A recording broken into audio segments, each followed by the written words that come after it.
recording technology set up here. Yeah, sorry, I IT issues, but okay,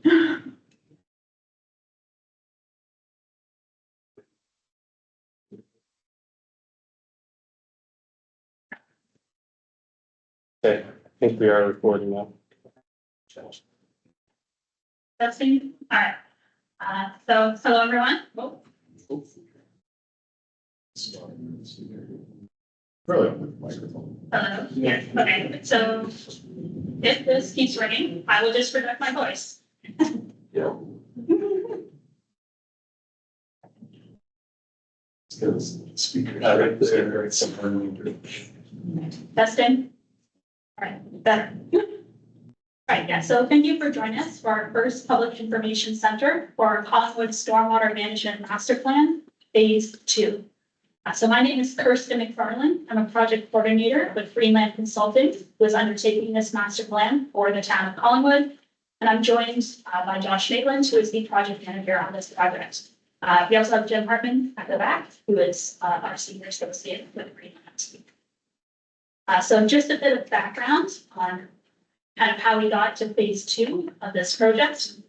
So phase 1 was completed in January of 2022 and included the development of an existing conditions master stormwater management or SWIM model. So this consisted of the existing storm sewer drainage system, as well as the multiple major water courses that traverse through the town of Collingwood limits. So the purpose of phase 1 was to gain a better understanding of the existing capacity of the stormwater infrastructure and riverine systems, and to be able to identify potential flood damage zones within the town. So coming out of phase 1, we have 4 major deliverables. We had an updated stormwater infrastructure database that was provided to town staff. We have floodline mapping of our riverine systems, flood mapping of the urban areas within the town of Collingwood, and a summary report summarizing our project process and model development. So just some examples of the mapping that came out of phase 1. So on the left there, is our riverine flood mapping. This is an example of Bateau Creek on the east end of town. So we mapped 2 major storm events. So we had our 100-year storm event, which is a statistical event. It means every year there's a 1% chance that this event occurs. And the second major event mapped for riverine systems is our Timmins storm event. So this is a historical storm that is used to delineate the regulatory boundaries, so to delineate these flood lines. And then whichever is greater of the 100-year and Timmins storm event becomes our flood line boundary that we then have been using to identify our flood zones and form flood mitigation solutions. And then on the right there is an example of our urban map. So in the urban areas, we're just looking at the 100-year storm event as a major storm that occurs and came up this. I'll go over this again in just a moment. We delineated between 2 different flood depths. So the light blue areas were areas that floodwaters were less than 25 centimeters, and the dark blue are areas where the flood is greater than 25 centimeters. And the reason for that is around 25 centimeters, it becomes a safety concern for emergency vehicles to be able to pass through. So it's critical to be able to identify that as part of our flood analysis. So then moving forward, we're now being able to complete phase 2 of this project.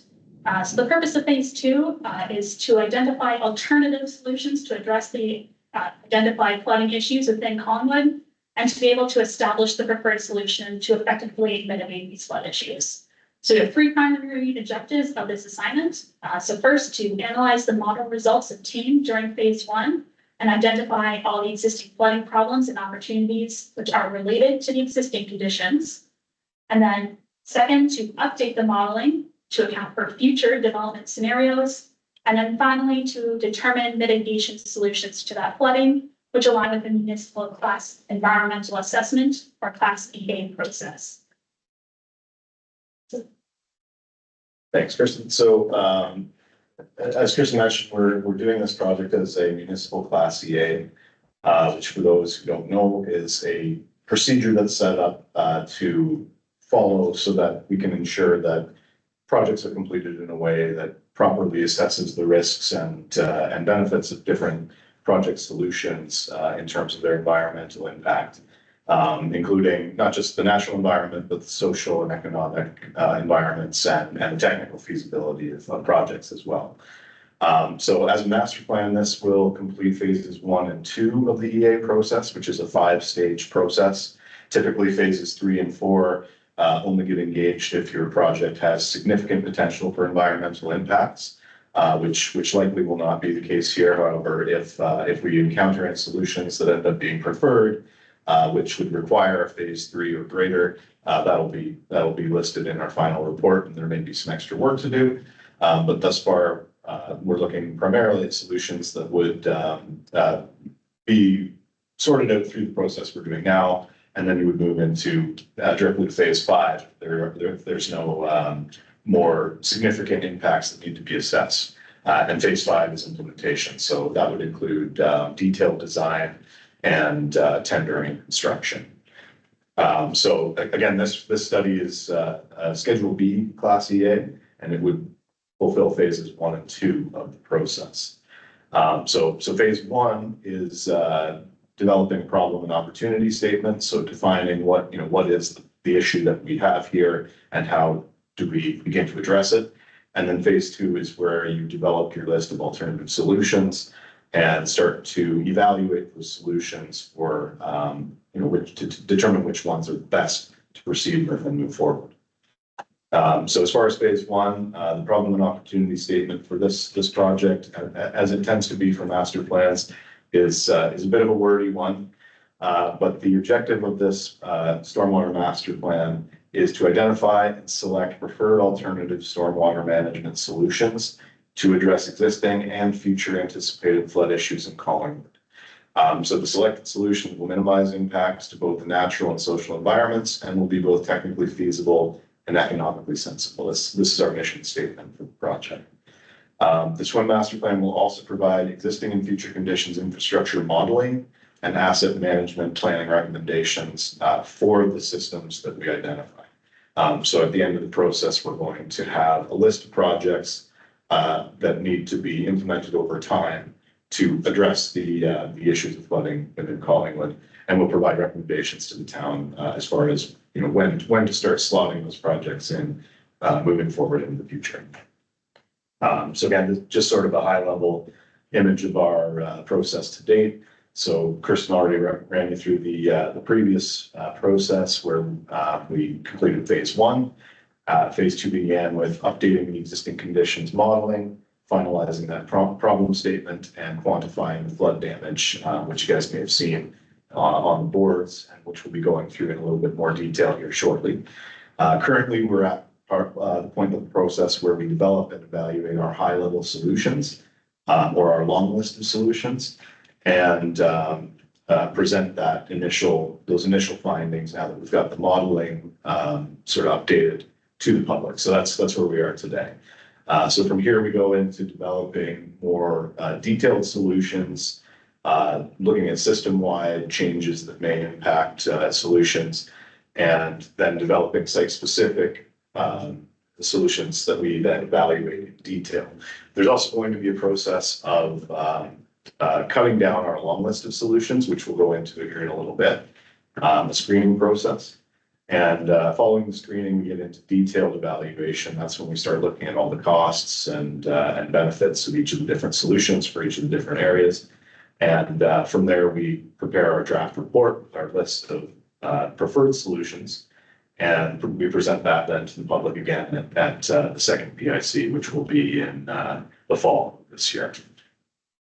And then from there, we implement any additional feedback and finalize the EA report. And again, it goes on to public display for review. And, there's a 30-day comment period usually after that, in addition to the one that'll come with the PIC, the second one. And after that point in the process, the selected projects can then begin to move forward towards implementation.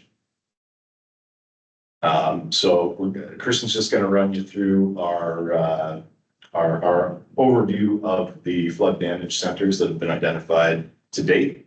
Again, this will all be online. It's also on the big slide at the back there if you want to take a look. And then we'll get into discussing our long list of solutions. Yeah, so as Josh mentioned, this will be kind of online for review. And just as a note, so these flood damage centers are the results of our modeling to date. We will be integrating all the feedback that we get from the public regarding kind of observed flooding, historical flooding, to kind of help update and finalize these flood damage centers. So these will not be the final solution, final problem, I guess, and will be updated as the project progresses.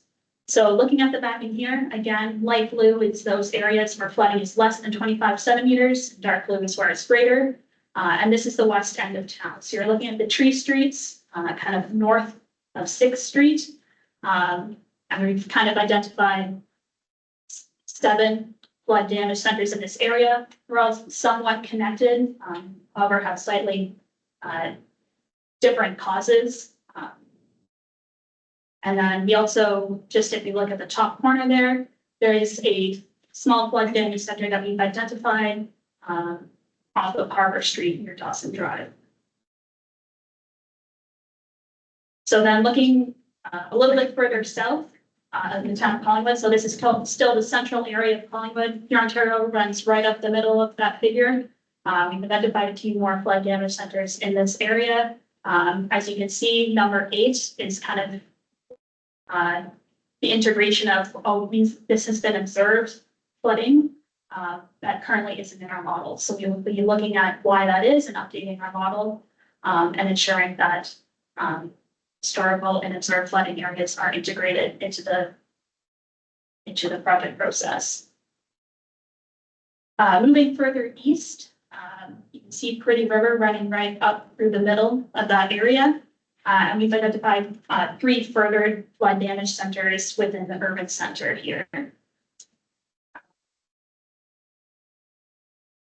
And then we get into our riverine systems. So we've identified 4 total flood damage centers as part of our riverine systems, 2 for Bateau.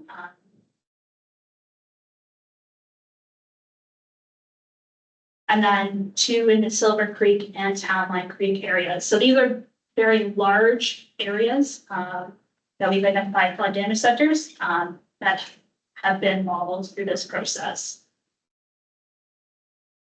We also then looked, of course, at the other major riverine systems. However, there aren't any current identified flood damage centers as they, just to clarify, the flood damage centers, we're looking at areas where they will impact existing housing and development, areas where there may be a safety concern, and areas where the flood depth is greater than 0.25 centimeters, kind of part of that safety concern. And then finally, looking at the Pretty River. I'm just going to pass off to Josh. He's going to go over kind of our general causes of flooding that we've identified, and then go into a bit more detail. So there's a number of causes that we've identified for the flooding in the current damage centers. As you imagine, there's a lot of data that we've crunched here to sort of get to the point that we're at. We basically took all the as-builts. I mean, a lot of this got done in phase 1 too, as well, but we sort of supplemented it with the new information in phase 2. So currently this is based on primarily the data we have available to us through the town, supplemented with some field checks. We did some CCTV on a few sewers where we were lacking important information that we needed about the sewers. And then once we got our models built, we kind of looked at some stuff that looked kind of weird. So for example, this storm sewer grading on the right-hand side, it doesn't look like you should have a storm sewer that's doing that. So we did go out in the field and check a few things that showed up and were kind of weird like that. Some of them actually were. But others, you know, we found that there were some corrections that needed to be made. So it's still an iterative process. We're working to make sure the model reflects reality as much as we can. But generally speaking, the causes of flooding in the current damage centers seem to be related mostly to these causes. So primarily undersized storm sewers. So there isn't enough diameter in those sewers to get the big flows through, and water's popping up out of the catch basins as a result. Lot grading, which again, we've got a lot of areas, in particular the tree streets, where you've got grading that maybe wasn't completed appropriately because it was done 100 years ago.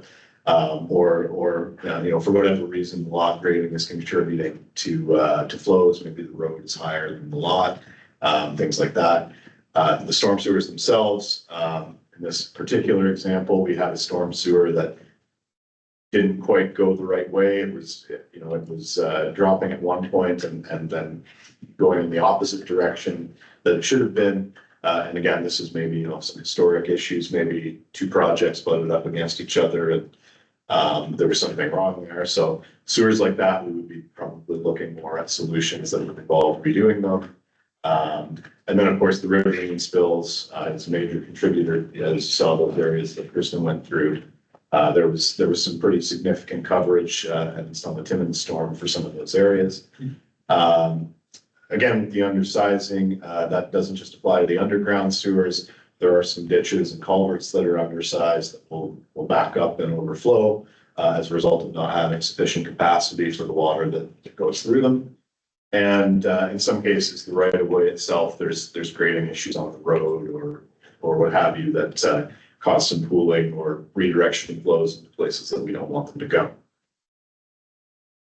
So this is sort of the detailed list of the 15 current flood damage centers, as well as the infrastructure within that area where the flooding is observed and what we've determined to be the causes in those areas.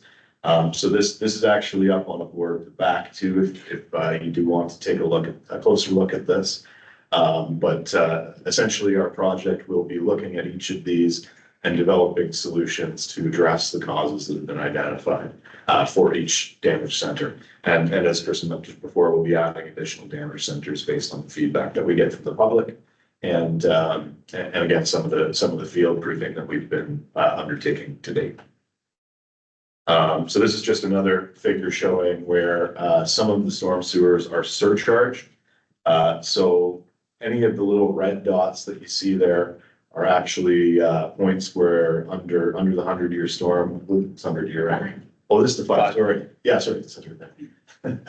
Where under the 5-year storm even, which is our sort of base level conveyance, we've got some water that appears to be popping up out of the sewers under that level of storm intensity.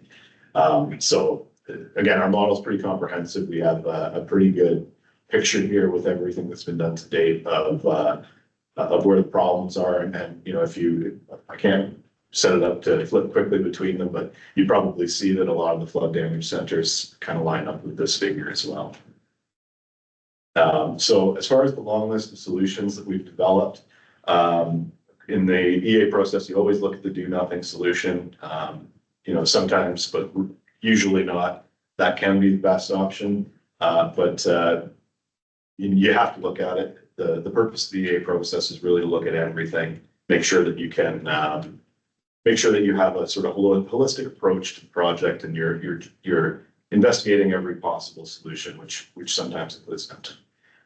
So on the riverine spills, the big stuff that we need to look at is flow diversion, which is where you would take the storm flows and push it over to another channel. I'm gonna have another figure here in a minute that visualizes this a little bit better, some of these solutions.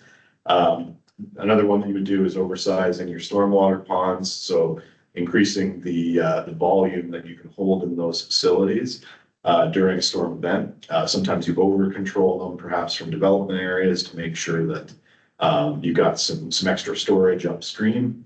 Another kind of similar option is offline flood storage, where you would have what's called a peak shaving facility And you would sort of divert stormwater above a certain flow rate. So say it goes, into a 100-year storm, that one that we're really worried about, or the regional, above a certain water elevation, you would have that water divert into that peak shading facility, so that the big flow that comes in fast in those large events gets kind of diverted from causing damage and is stored temporarily somewhere else. Another, often very simple solution, simple certainly in theory, is maintenance. There may be areas that have blockages or too much vegetation. Maybe some trees have fallen in the river, things like that. So that's another one that certainly we need to look at. And constructing a levee would be another option. So on the urban side of things, again, it's the oversizing ponds for controlling flows, capturing flows with low impact developments. That would be rain gardens, permeable pavement, infiltration trenches, bioswales, capturing flows through other techniques such as underground storage, and sizing, of course, storm sewers to account for larger flows from climate change in the future. And then on the site level, again, we need to look at site level solutions as well. This first, the catchment level is where we're kind of looking at the big picture. What can we do to sort of fix things in a broader area? And then at the site level, we're looking at solutions for the specific problems that we've identified in our flood damage centers. So again, the problems are generally caused by certain things like block grading or storm sewers. So on the storm sewers, for example, you could do nothing. You could reconstruct the right of way and change the grading to redirect the flows.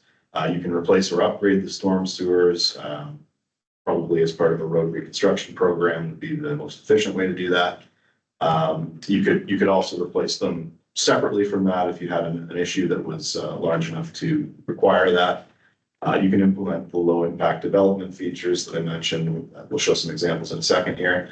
And then upsizing ditches and culverts. On the lock grading side, there's a few options as well. If it's a right-of-way problem, you could direct again, you'd need to probably change some road elevations and things, but you could direct the storm flow through the roadway instead of having it spilling onto properties. You could have lot regrading required as part of any development for ADUs, et cetera. Again, the low impact development features would come in handy here. You could have some infiltration features and things like that. And requiring or having optional flood proofing is sort of the best solution at the level of individual residents as far as what you could do for your own homes. And then similarly on the riverine spills, we would be looking at options like the flow diversion, and similar options as we do for the other ones with increasing sizes or constructing levees and things like that to redirect and control flows. So here's just a few pictures of what some of these look like, at least some of them on paper, some of them in real life. So the flow diversion, you would sort of have something to split the flows and send it down another water course, perhaps. Lock grading, I think is pretty straightforward. With the upsizing of storm sewers there, we show, if there's not much capacity there, you've got some flows kind of popping up out of that sewer, but if that sewer was a little bit larger, you'd be able to keep all that flow underground. So that's another big one. On the far right, you can see just a HECRAS cross section of that blue line is the water level. So you can see it's filled up and out of that channel there in the middle. So if you were to put a couple of... Sorry, the audience may not know what the HECRAS means. John. Oh, sorry. Yeah, HECRAS is a modeling software. So this is just sort of a picture of a channel and with the water level up above it because it's spilling out during a large storm. And the little red lines that we've got at the top would be, that's what you might want to put in there to keep that flow contained and from spilling over. So underneath, we've got sort of a side view of an infiltration trench.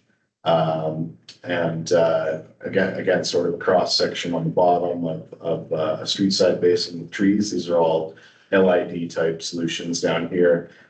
Picture of a rain garden, which is a nice feature that provides not just visual stuff, but also absorb some of that additional flow. And then the offline detention facility, the peak shaving I mentioned before, you've got flows going down the channel, and some kind of structure is created to send it into a storage facility above a certain threshold of storm flow. So our next stage of this is going to be screening that long list of solutions for each of the areas. So we've developed screening criteria to narrow that down a bit. Essentially, the screening process is just meant to, again, as I said, we need to take a holistic approach here, but some of those solutions are not going to be viable, or they're going to be, dramatically expensive, or they're going to cause other issues. So we need to look at them from a high level with this type of screening process in mind. And essentially, the biggest one is the first one, which is, can the option actually satisfy the requirements of our problem statement, which is to solve the flooding issues and to do so in a way that's economical. And then beyond that, we then get into whether or not certain options have obvious and significant impacts, either to the natural environment, associated economic impacts, or technical impacts. Like, you're not going to build a solution that's, dramatically difficult to construct, and it's going to cost hundreds of millions of dollars, and the benefit isn't there for that solution, for example. So we're going to be looking at all of those types of things as we screen these down and get to solutions that are able to satisfy our problem statement, which is to solve flooding in the most environmentally, economically, and technically feasible way possible. So I'm going to throw it back to Kirsten, and she'll take it the rest of the way. Right, so learned all this information. How's the public involved? How are we trying to get your feedback? So we do have our Engage Collingwood website up right now, where you can subscribe for project updates. As well, you can also fill out the public survey, which ends June 14th, this Friday. And of course, there's always the option to ask a question at any time on that platform.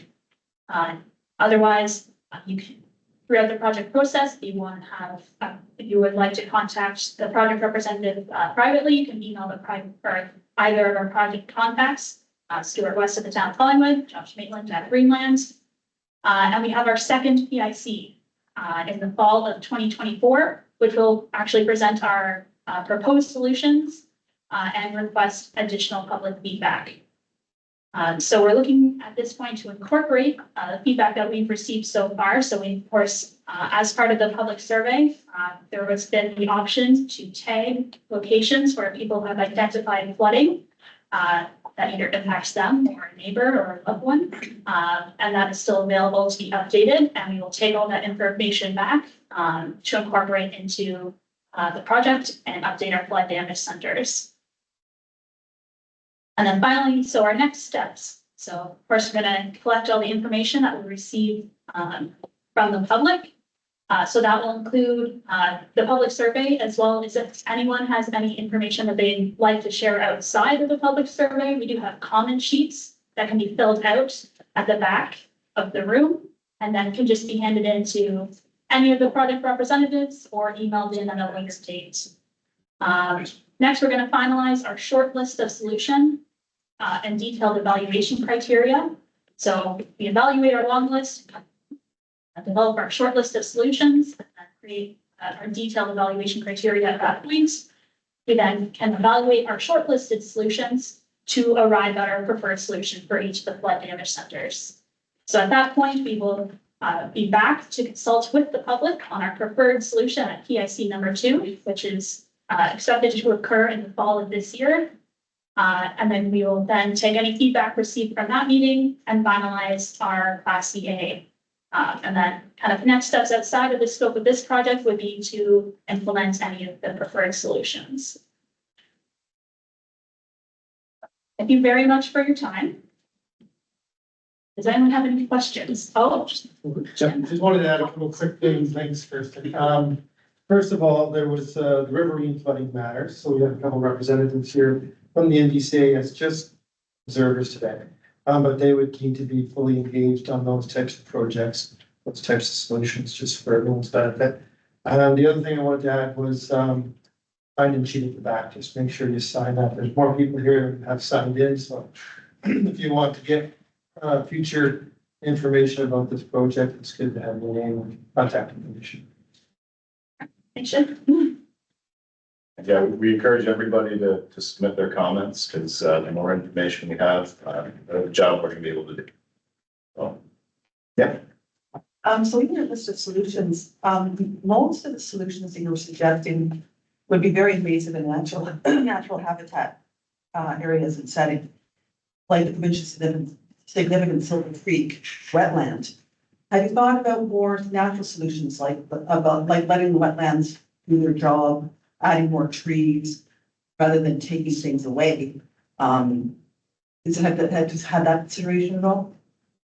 we are looking, that's the type of thing that we'll be looking at on the basis of each particular option when we get to our detailed screening. So we would say, so for example, changing the wetland, I agree, that would not be a great solution. There's a lot of issues with that solution. So that, and I can't say for sure, but that may be one of those solutions that falls off just from the screening process, for example.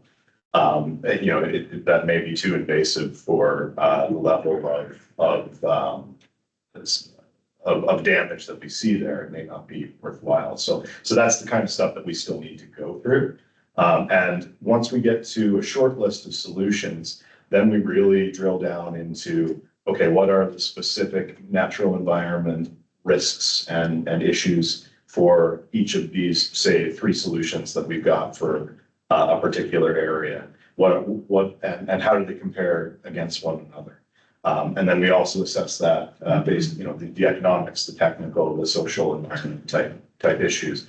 And what we end up with is sort of we weight each of those criteria and then apply sort of a comparative scale to them to see, okay, which of these is going to have the best net benefit overall. So yeah, that would all be assessed in detail at the stage where we get to our short list and we start trying to select, what's the best option. Would you not consider, also as one of the solutions is restricting development in riverine areas where building on floodplains and flood areas is probably not the best solution? Well, yeah, development needs to certainly take care of its own flows, and we are going to be looking at over controlling flows in development areas. That's one of the long listed solutions. So, you always have to know what are the downstream impacts from any given development, right? And typically the developers are responsible for having their engineers assess that. We're looking at it at the high level. We're looking at, okay, what are the existing conditions? And we're going to be providing the town with recommendations on policy things, I think, as well here. Yeah, it is possible that we would consider an option where development isn't possible. Right? Is that a real option that would fall out? Would that be a solution? I'm not sure that would be the case, but it's certainly one that would have to be considered. We have to consider all options. Would that fall out right at the beginning? Possibly. Is the damage that would be caused as a result of development too great to have a solution that can fix it? That's also a possibility. The other thing is you mentioned developing the floodplain. So again, the folks here from the MBCA, that's not permitted. The only place that would be permitted would be in a 2-zone policy area. So if it's a 1-zone, then that's some place. That only applies to the Pretty River in Collingwood at this point. It's the 2 zone.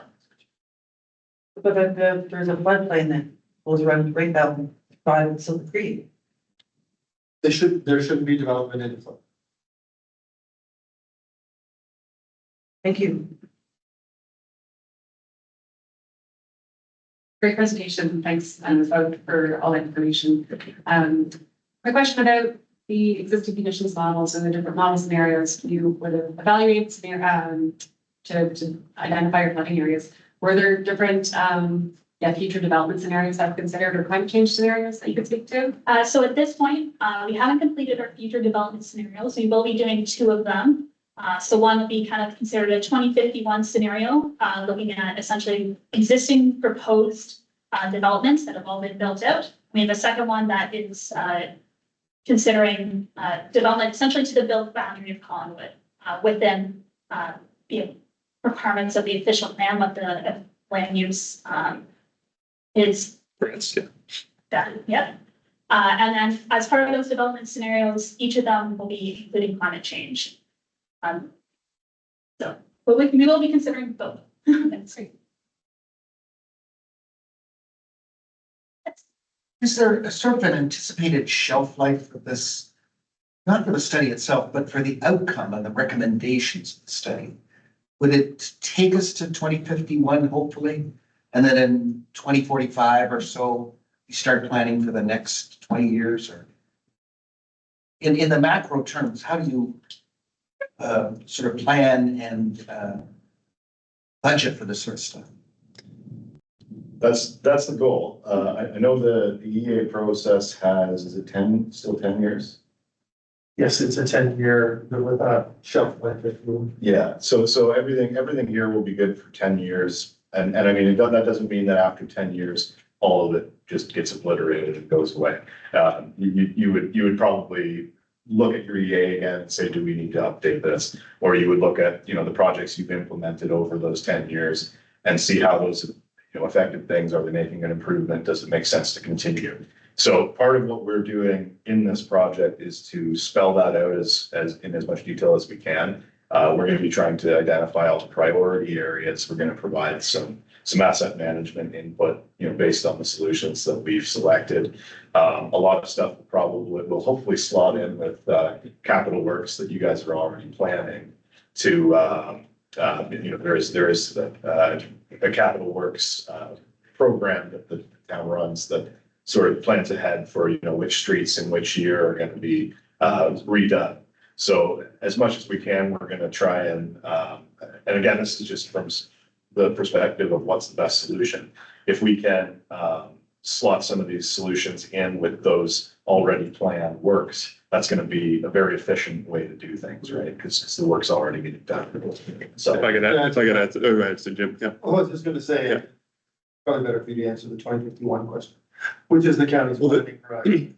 I was gonna say that as well. So yeah, county planning horizon 2051, yeah, that would be kind of the farthest out we'd be looking at this point in terms of that's our ultimate bullet development scenario, I think, as well. Here's the first development scenario.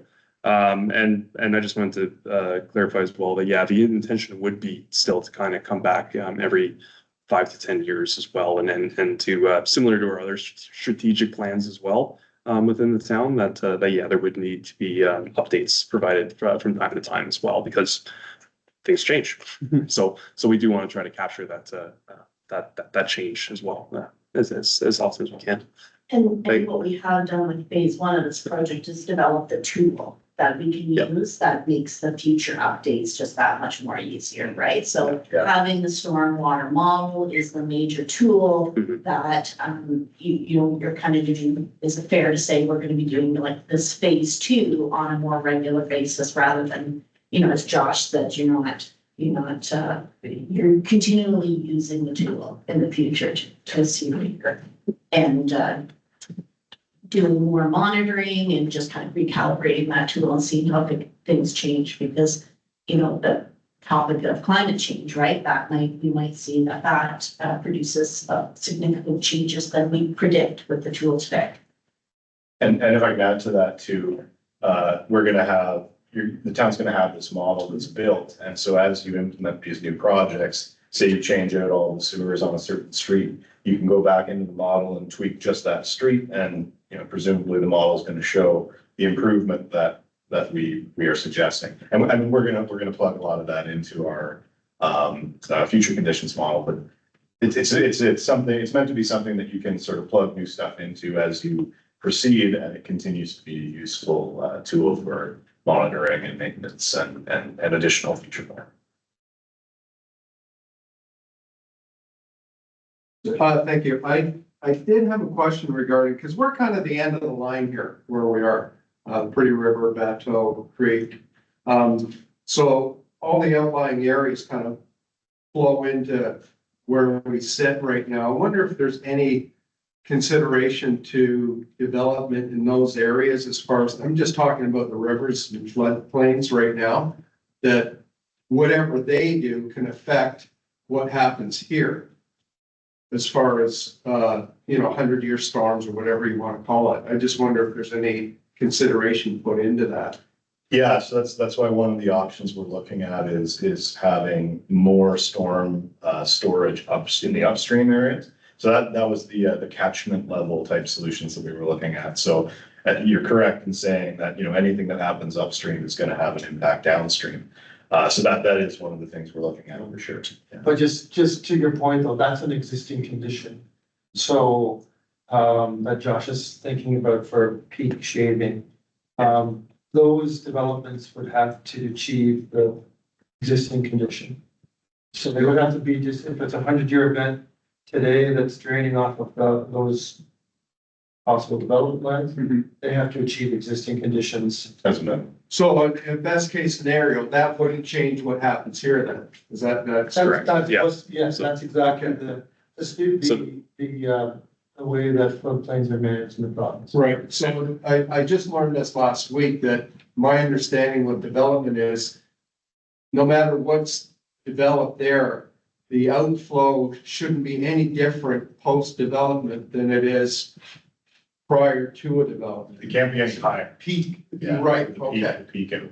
Yeah. okay. There is a question, is the volume of water that you're gonna see in the water course, will that increase as a result of development? And it quite possibly will, unless you put in controls for volumes. Which some conservation authorities and municipalities are dealing with. Okay, great, thank you. So that could be one, as Josh mentioned, one of the policy recommendations. I mean, Collingwood can't apply policies to the municipality. Exactly. But we can make recommendations for Collingwood. Yeah. Yeah, okay. Thank you. Thank you. Very happy to see the MBCA are here because I'm seeing all these charts with reference to riverine flooding and not really your jurisdiction. So I'm very, very glad that the MBCA is here. Very glad to hear that we are going to be taking into consideration future developments that right now are greenfield spaces, but if you talk to residents in certain parts of town, certain low parts of town, especially around the Cranberry Marsh area, they have the sense that every time another piece of development is added to Cranberry, they're getting the brunt of the water. So they have the sense that it is not being taken into consideration by the developer of the new area. That may not be true, but that is the sense of it. Wanted to ask, you had put up a chart that showed your areas of concern. But the chart, the areas are so small that you can't even see where they are. So I was just wondering if you could just verbally list off. And the reason why I'm asking is to make sure that every area that the town is hearing about is being captured. Yeah, so we can list them quickly now. And this will also be posted online if people need to review kind of post meeting. So there's kind of Elm Street, which is south of First, Hickory Street, quite a long way down Hickory Street, between First and Second, I think is that specific flood damage center. Might just be able to go on the map here. Yeah, so Hickory Street, south of Second Street, and north of Fifth. I was actually, that one I couldn't see. Okay, It was I think it's the second last slide that you showed a map of the entire town. oh, this, And you just had, The view highlighted. spots. Yeah. Comments. Oh, so that's stuff that's been submitted to us. Yeah, that's, I just wanted to know verbally what those locations are, just to make sure they're being captured. So that's public feedback, actually. So that's on the Engage Collingwood website that you can log into. And if you have a login account, you can add your own location, and it's a means of beyond just survey that we're collecting. We really want to make sure we get that geographic data into the study as well, Super helpful. and know that sometimes it's difficult to understand a person, including a picture or a description of it's here. Here's the drainage problem, but a point on a map is really helpful for us to really understand. Okay, this area is where they're we're seeing the concerns, or we're seeing the Good, the because, information. as the member of council. Yeah. Mhm. Yeah. Silver Creek Mhm. area, so, and that wasn't captured in the original list. Yes, so yeah, in terms of like the ones pointed out on here, on the far left there, you do have Silver Creek area, that's around Silver Creek Drive. There's Cranberry Trail West is the one in the middle, and then around the Cranberry Golf Course, that would be close to the Cranberry Marsh area. So you have gotten public feedback on those areas. And I believe we also have comments from people as well, that did put on a tag on the map, but also kind of explain where they have problem areas. So they're not on your list. They're not on that list yet. But you're gonna Yes, add these. so, yes, some of them are. Yeah, the survey closes on the 14th, so we're still waiting to get all the information before we repopulate our. Oh, right, because I put the one on Amber left and it wasn't on your list, so. It was showing that big dark blue area for the Silver Creek Yeah, it's on your- flood zone area. There's 15 on the Yeah, list. so the 15 Yes. are specific to urban areas. Right. The riverine ones, we kind of, like, They're we their- decided they're all. Their own big area. Yeah. Oh, what, sorry? So a lot, sorry, go ahead, Kirsten. It's by the river, so they are being considered, they're just not on the same list as the urban areas. Oh, so you need a riverine. Yes. So we are considering solutions, yeah, we just didn't put together the list for the presentation, because they all have the same cause. Yeah. And yes, and so as soon as the survey is done, we're gonna be updating it, so that's why it's important for everybody to add their points. Is there anything on the Silver Creek, the aquifer that's under this area? Is there any discussion on that or any potential considerations for what you're doing?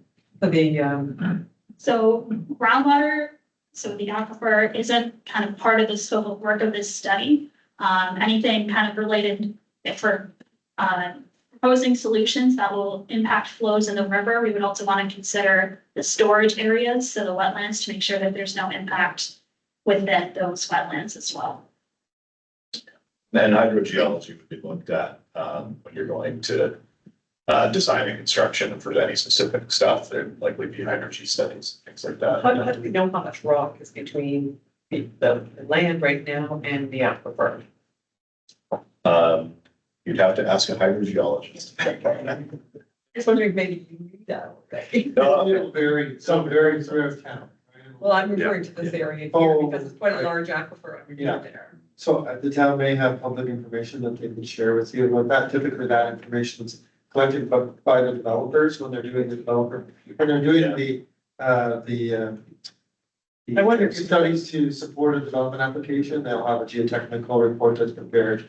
They'll say how much overburden on the rock, or how much, where's the water level, those types of things. Yeah, I don't know if we have hydrogen studies down in the Silver Creek. So Yeah. just to, And actually, There's a recent development in the area near Silver Creek, but Did they look at that? I think there may be a geotechnical report available, but again, they're very site specific, so it would be very difficult to say this is the depth everywhere, because the only information they collect are essentially the boreholes that they drill into the ground.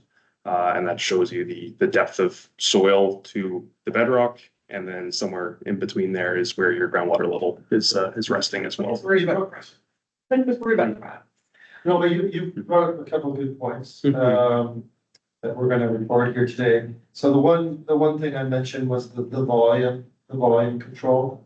That becomes very important when you start to look at things like wetlands, because wetlands aren't so sensitive to peaks, but if you're adding more water, they accept and discharge water over a long period of time. So that's important. And the other thing is we will be promoting, in all likelihood, promoting solutions that is going to put water back into the ground.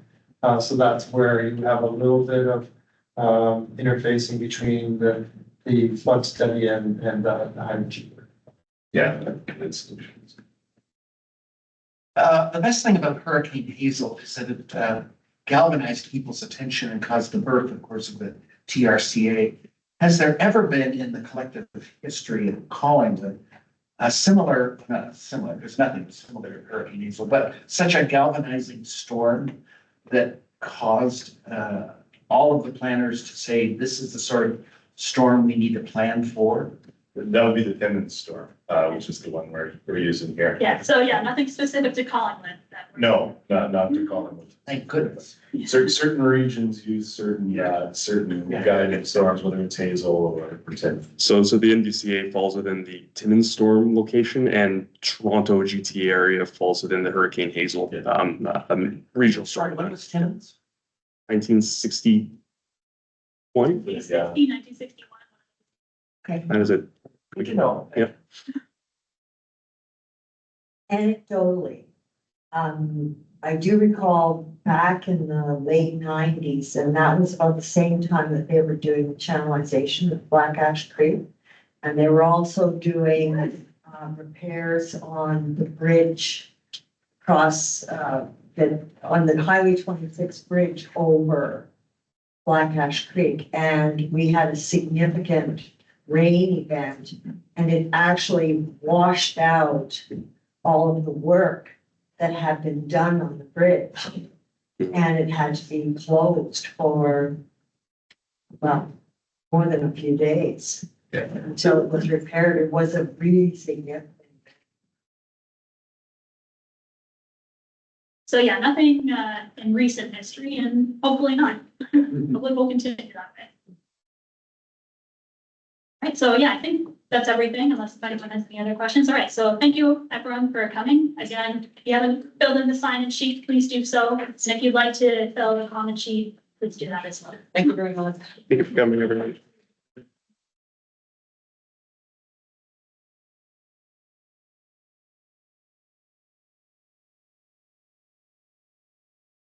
Yeah.